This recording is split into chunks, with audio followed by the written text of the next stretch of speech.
Howdy neighbors, welcome back to the channel. Hopefully this deck will be a success in your eyes. Right now we're going to be showcasing an awesome deck to you guys. It's gonna be Big Belly. Famous Professor Big Belly is one of those old legacy archetypes that is a little bit established. It's kind of known, but hopefully we get you guys to bring this deck into the fold and have it showcase what this deck can do. We'll be going down all of the grades, 0, 1, 2, and 3. Showcase you guys some of the grade 4s and what you can possibly do with them, and then we head off into the mulligan and then we show you guys what this deck can do. So we have Famous Professor Big Belly. It's a axle focused deck with additional rear guards. The axles that we're going to be focusing on is going to be Axle 1 instead of Axle 2. Axle 2 does allow you to draw additional cards, which can be fantastic in other archetypes, but since Professor himself does have inherent card draw, it's one of the OG card decks themselves. It doesn't really need all of that excessive card draw and can actually be pretty dangerous because you could possibly deck out by like your third or second stride sometimes, depending on how you play it out. When your rearguard is retired by a card's ability during each battle phase or end phase, draw a card. When it attacks, you can counterblast one, choose one of your 20k or greater rearguards, and stand it. So if you chose an axle marker unit, you can stand that unit. And if you happen to have a grade 3 in your soul, you can stand all of the rearguards that have extra 20k power or more. That is so dangerous sometimes. So we're running 3 copies of it currently, since it's our main secondary ride. And then we're running the original copy of Famous Professor Big Belly, the G variation, since he does have his history collection stride that he's going to be utilizing for this deck, which does give you double axle markers, which can be fantastic.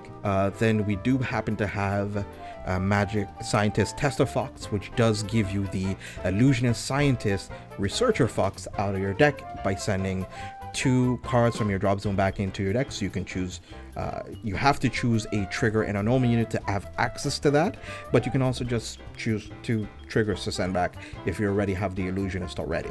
You don't need, if you don't need it that turn, you know, it's pretty nice. Then it also has an ability of being able to Soul Blast one, choose one of your rear guards, so you can also choose itself, gets plus 10k, end of turn, it retires itself.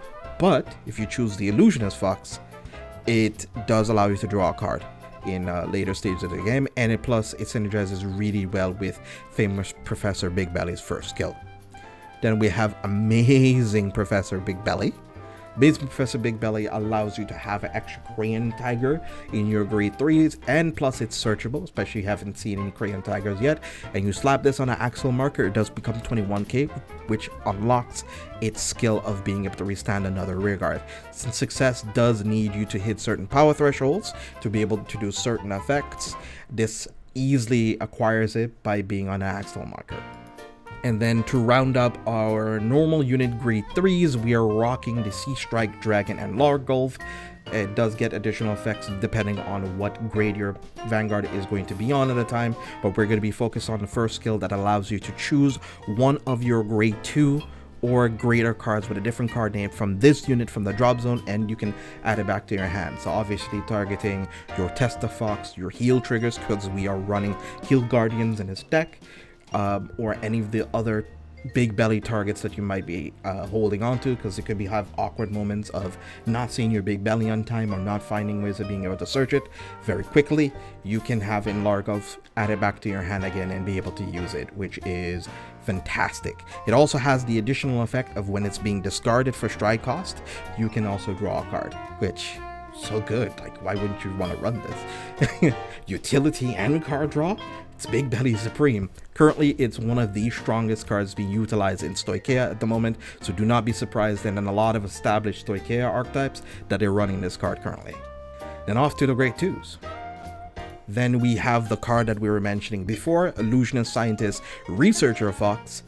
Then when this is retired from rearguard by your card ability, so a lot of your effects either retire your rearguards or retire themselves, or you could target one of your other rearguards to retire for one of your effect costs. One card with the same card name as your Vanguard and reveal it and add it to hand. So if you happen to want to do a Progenitor Stride or an Ultimate Stride and you retire it, it is fantastic to do so. Then we have another grade 2 that we could be running more of if you choose to. We have Compass Line. At the end of your turn, choose one of your rear guards and retire it. This effect is mandatory. You have no choice. It's an auto ability that always triggers. So it does feed into a lot of your other effects that you want to be doing or retiring or paying costs for, which is fantastic. Then another grade 2 that we're currently running as well is Bull Mary. When this unit attacks, if you have a Vanguard with Big Belly in its card name, then choose, you can have this unit to get plus 10k, and if you do, at the end of turn, retire this rear guard, which is really nice. And if it's run upon, you call it a rear guard circle. Really really spooky. So on an axle marker, it could be 28k by itself, so 15k can't really block it. Your opponent has to block with 20k shield, which it can be very spooky. It is ran at 4 right now, but you can always opt to run something else. My friend Alex, the person who submitted his deck, had said, well, you can kind of choose to not run this entirely. He likes running this a whole lot more than a lot of the other cards because it kind of does the thing for you, and it combines a lot with being going first or going second. You can choose ways of being able to get there. And the self-retire combines really well in the early game for another effect that we'll be covering very soon. Then we have Crayon Tiger. At some point, this used to be one of the strongest and most expensive Great Nature cards to ever exist in Premium for a while.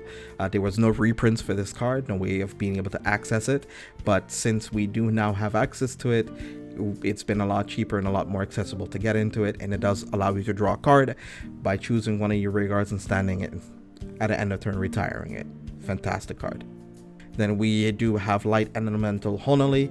This does kind of floodgate your opponent, meaning that it keeps your opponent from over rushing you with a whole bunch of extra attacks. Your opponent does have the big cost of being able to attack you if they're attacking you 5 or more times. So during the 5th attack, they have to start paying, and then 5th, 6th, 7th, or how many more attacks they have to attack, they have to keep on paying. But in Premium, there's a lot of ways of being able to retire this card, but there's one cool nifty trick that you can do that can either protect the card or that can call it during your opponent's battle phase, which is pretty sick. Then we have Diligent Assistant Mini Belly. On the additional rear guard circle, this does get 5k extra, but you're not really too focused on that. It is a grade 3 searcher. Look at the top 5, add a grade 3, discard a card from your hand. So you could discard another grade 3 or discard another card. You could use Enlarge Golf to add a card back to your hand, so your Enlarge Golf can add your Crayon Tigers or whatever utility pieces that you need. It's really good. Then we have Revision Scientist Deli Belly. Choose one of your units can't be hit. When this is retired from rear guard or guardian circle, because sometimes you have to commit it to rear guard, possibly as a booster or as an additional cost or something, then you can Soul Blast 1 and you draw a card, which is good. Then we have Label Pangolin.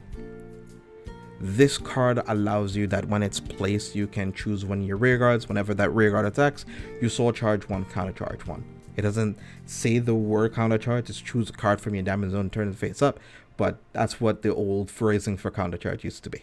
And of course, our starter is going to be a V starter. We don't really have much good G starters for Big Belly, so I think that's one of the best ones we'll use. It gives a quick shield, draws a card, fantastic. Then off onto the other grade zeros, our triggers.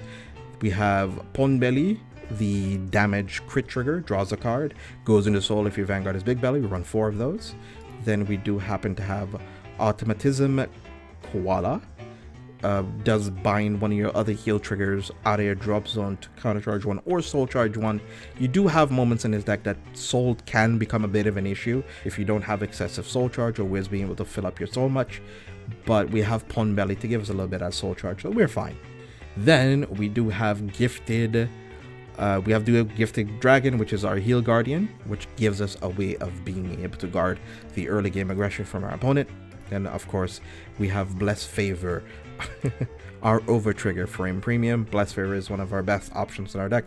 Allows us to draw a bunch of cards, but allows us to give plus 10k to our front row, and also gives a crit to whatever unit that you're also looking to hit multiple times with. Then we do have our Stride Fodder crit Fulmination Professor Enzo. Does allow us to pay cost for stride, which is fantastic here. Then we have Cable Sheep, our draw PG. If you notice, our spread of PGs is pretty wide and broad here. There's going to be some matchups where your PG ratios are going to be kind of important. How you figure out how to do that is entirely up to you. Then we, of course, we do have the Elementaria for our orders and Bracing Angel Ladder to round it up. For our orders as well, it does protect your rearguards into control matchups, which is really, really good. And then we also have Curious Pony for our trigger lineup. We do have ways of being able to close out the game a little bit more consistently this way.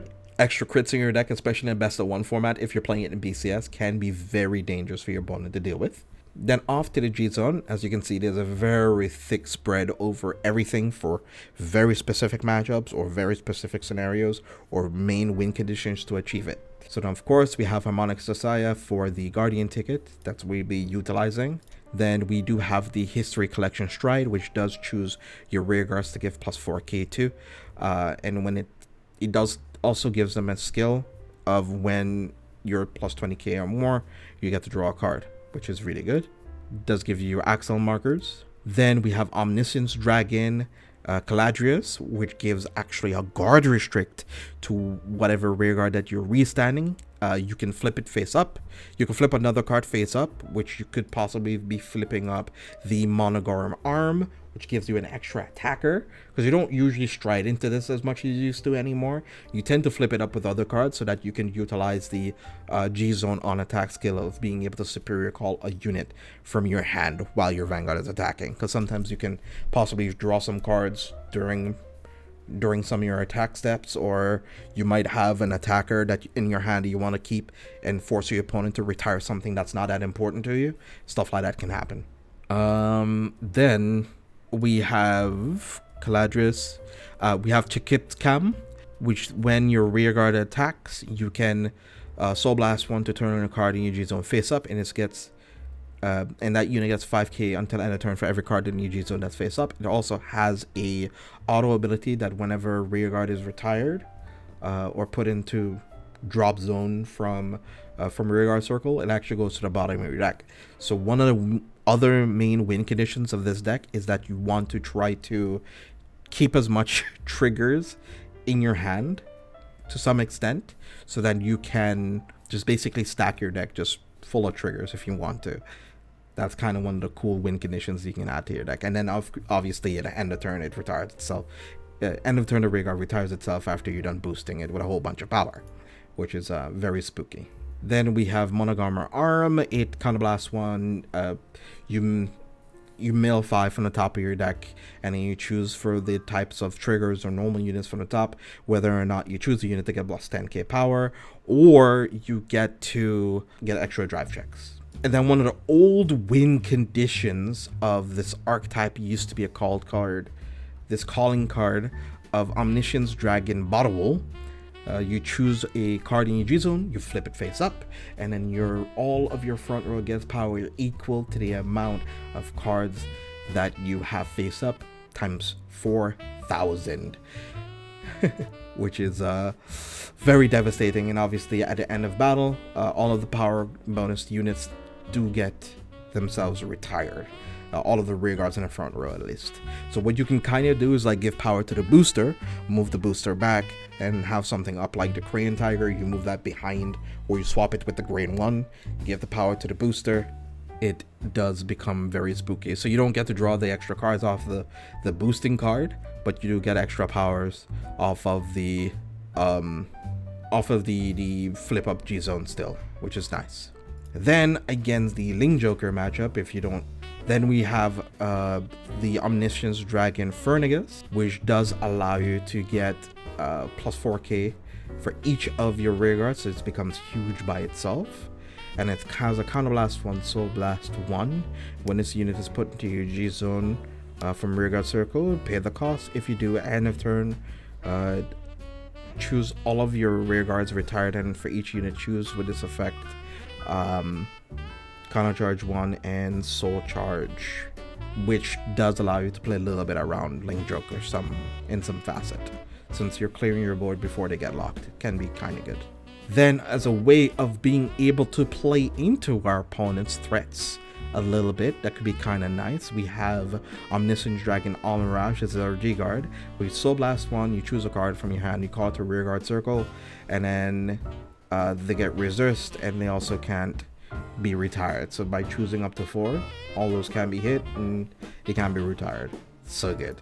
Then one of the other G guards that I was talking about that allows you to sort of like one of the other cards in your G zone that nails you a little bit is going to be Omniscient Dragon. Certes. You do Counterblast one here when it's put on Guardian Circle. Then you reveal, you mill the top card of your deck, and you perform one of the effects depending on the card type. Normal unit gets plus 10k, and if it's a trigger unit, choose one of the units that can be hit until end of battle. So you basically get a possible PG, so it's all up to chance really. Then another G guard here, if you do happen to run into issues with countercharging, it's the Immortality Professor Kundalini. You can choose one of your rear guards and may have it get at the end of each turn retire this and countercharge 1 during the end phase of the turn. If you do, this unit gets plus 5k until the end of battle. So you choose a unit, you give it a skill of retiring it at the end of turn to countercharge, and it gets plus 5k. And the shield of the card gets plus 5, which is very nice. And then Head of Bastion Ardillo allows you to get plus 10k if you happen to have 3 or more rear guards open. With all of the self-retire and all of the superior calling that you're doing and the draw power that you're having, you're almost always going to have some form of G guard in your hand, and your rear guards are going to be almost always like 3 minimum open. So you're going to always be able to achieve this guarding option. But obviously you can always opt to run different forms of G guard if you want to. And then you have the last Immortality Professor that we're running here is Epictetus. If you do, choose one of your rear guards, and that unit in your Vanguard gets plus 4k until end of that battle of each of your open rear guard circles, especially if you're playing an Axel deck. That can get pretty huge.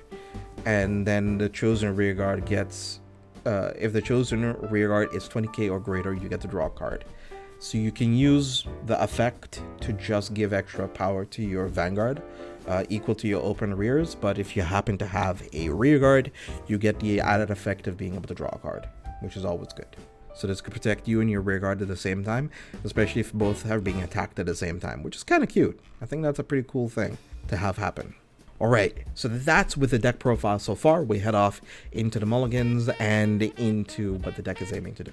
And off to the mulligan segment. Here we have the cards that you're going to be wanting to keep in your hand. It's going to be a combination of Spool Mary mixed with Mini Belly, or Mickey Saburo mixed with Compass Line if you're going second, which helps stave off a lot of your opponent's very aggressive damage. In the early game, having a 13k base grade 2 can be very scary for your opponent to deal with, and obviously being able to search off of the Mickey Saburo because you retire one of your other rear guards. And now we have the combo introduction here. Some things you're going to want to keep in mind, especially during one of your strides. This could be possibly your first stride or your second stride. It's entirely up to how you want this deck to be executed. Here we have a combination of Magic Tester Fox plus with Researcher Fox here on the additional R here. It doesn't really matter which direction they're in right now. You could swap it either or the other. We have Label Pangolin over here with a Mikisaburo that would probably have given to one of these 2 rear guards over here. Then we also have Crayon Tiger, which does give us extra restand. Another replacement rear guard, if you don't want to utilize that, is that you could also have Big Belly, Amazing Professor Big Belly here. Or you can, there we go. So then you kind of have all the additional power you could need. So before you use the skill of Caladrius, because this is going to be a first one, you will Counterblast 1, your front row gets plus 10. So all your front row rear guards get plus 10, and then at the end of turn retire them. Then we have Big Belly here, which allows us to do that. Then we can use the Tester Fox here. Then we give extra 10k to Researcher Fox. Then we swing with Researcher Fox by itself. we possibly swing here with Big Belly, which is then going to be kind of blasting 1 for itself. And we also have Label Pangolin over here, which probably give you some soul charge and counter charge too as well for each of the additional attacks that it's going to be doing. It's going to get additional plus 4k. It's going to be 33. Swinging, CB1, swing again, and then whatever additional powers it gets, that you get to keep all of those extra powers that you need. Or you could also have it that this swings here, this retires because, oh well, you still have some CB open, and then you have Crayon Tiger to call itself over here as the booster for this one on this side, and then you have 2 additional rearguard attackers, especially with the Label Pangolin. So you can call over that one, or if this happens to get retired by the effect and they get rid of the guard restrict and you still need a beater on the board, this can still do the job if you happen to call like Spool Mary off of Galadrius's, flipping up the Monogamar arm. Especially if we happen to have Monogamar arm here, this gonna be face up in your G zone to be able to utilize it. So hopefully this explains a little bit. Again, this is a very, very freestyle oriented deck. It can give you almost anything that you need at almost any time you need. You just need to be very willing to push through a lot of the matchups this deck is going to possibly be playing into. You rarely call outside of deck, so it's pretty good into Gridora, but you do need your Vanguard to be attacking, and you do need some rearguards to be attacking. So your rearguards being touched by your opponent's rearguards can be relatively annoying. So of course, having a card like Racing Angel Ladder can be very important. There's also the Red Panda Grade 2 that does give resist to a number of your rearguards, which is also pretty handy as well with all of your support. So don't be shy to like, share, comment, and subscribe. Thank you. It really does help out.